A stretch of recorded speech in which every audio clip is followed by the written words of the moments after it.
Hey everyone, Shaun Stevenson here, author of the Throne series, and today, I don't know if I'll ever play hide and seek again, because this freaks me out a little bit, but let's talk about it.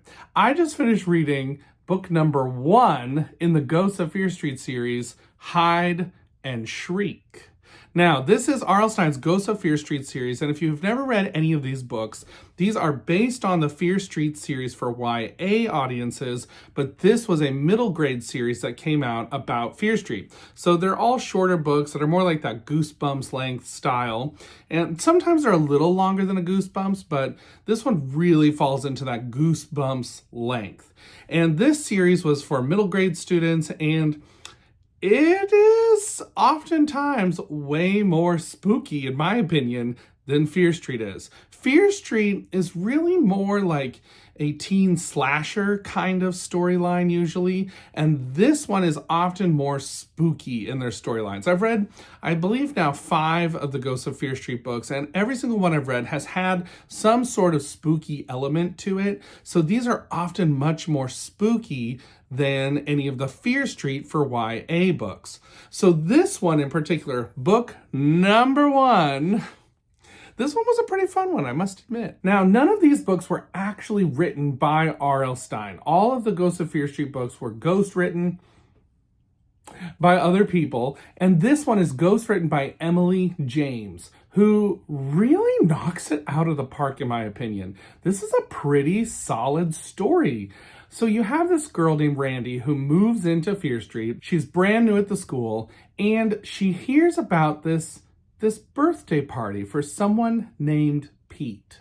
And she keeps hearing about the birthday party, and finally finds out what the birthday party is all about. This giant hide and seek game where someone not quite human is trying to catch you. And everyone has to play. It's a rite of passage in Shadyside, in the town they live in. And Randy is a little afraid because she's wondering, where is this monster hiding? Who is this monster right now? And when it comes time to play hide and seek, will she be the one caught? There are a lot of fun things going on in this book. You have this is one of those books that it's not like, ooh, that's a scary moment. Oh, wow, this is so scary what's happening. It's more like a slow creep buildup of spookiness where you're just kind of sitting there thinking, wow, this is kind of creepy, like this whole scenario. And you dig in a little bit to the paranoia that Randy is feeling as she's beginning to wonder what's going to happen on this birthday party. Who is this birthday party actually for? What is actually going on? And why does everyone seem okay with going along with this?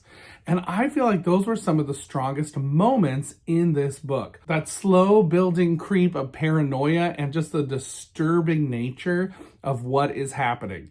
So I felt like that was really well done.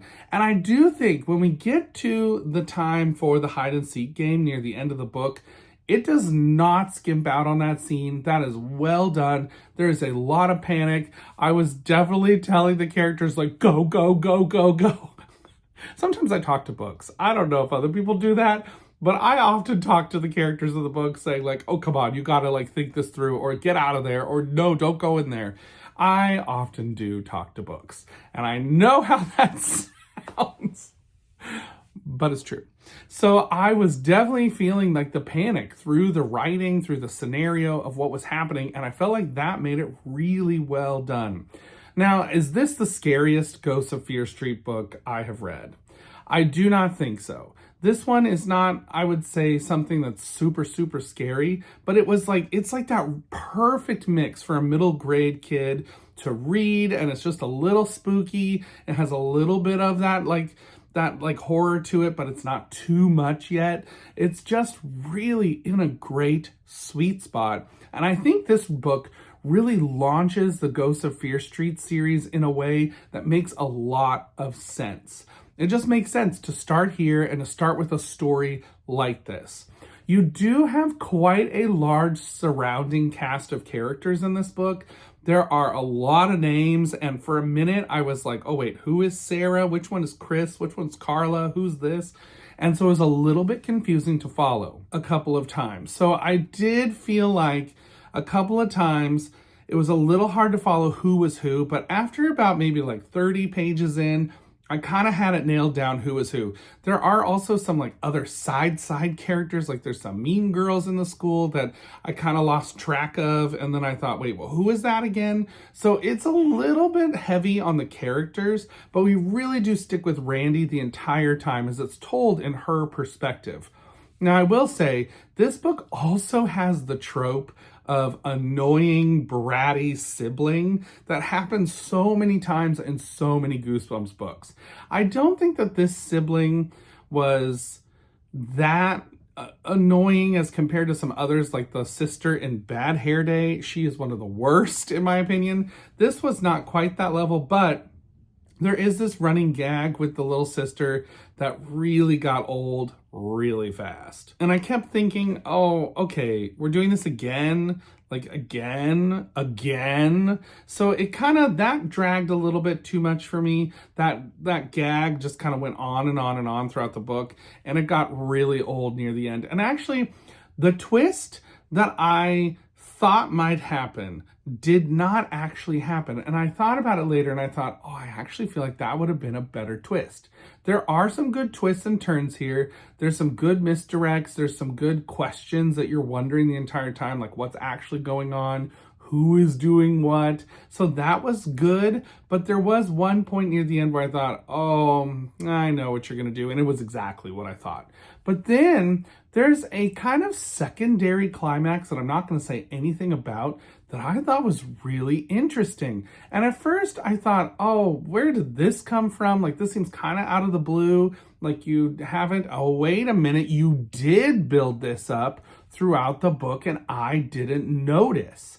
So I feel like Emily James actually does pull together some really interesting threads from earlier on that are sprinkled throughout that you pick up on only at the end as it comes together. So that's as vague as I can say because this is a non-spoiler review. But I thought that was really well done. So at the end of the day, I would give Hide and Shriek a solid 4 out of 5 stars. This one is not going to be like your very best Ghosts of Fear Street, but it's a solid Ghosts of Fear Street in my opinion. It's a good entry if you like reading these kinds of books. If you've never read a Ghosts of Fear Street, this will be a good one to start with. It is a little slower than some of the other ones because some of the other Ghosts of Fear Street books, they kick right at the beginning. And I will say this too, in Ghosts of Fear Street, oftentimes when there's a monster involved, the monster shows up. Not at the very, very end, like in so many Goosebumps books, but like halfway through the book, the monster is there and is a problem for the characters. And I really like that about Ghosts of Fear Street because sometimes Goosebumps, it can go way too long with the fake outs, and this one doesn't really have fake outs. There's one that I was like, really? That was dumb. But otherwise, it doesn't really go into the fake outs. It keeps you going. It keeps a lot of suspense building, and you do feel the same panic and paranoia that Randy, the main character, is feeling. And so I feel like this, in some ways, it's a really good exploration of being the new kid in the school and the paranoia that comes from wondering, what is everyone else thinking about me? What are they wondering about me? Like, what are they saying about me behind my back? Are they saying stuff behind my back? Like, what's happening? And so I feel like that's a really good exploration of that in this book. So definitely check this one out. If you've never read it, it's worth a read. Like I said, it's not going to be your 5-star. It's not going to be a terrible one. It's a great solid entry and a good first one to start with if you've never read Ghosts of Fear Street. So definitely check this one out. And until next time, everybody, keep reading. Bye.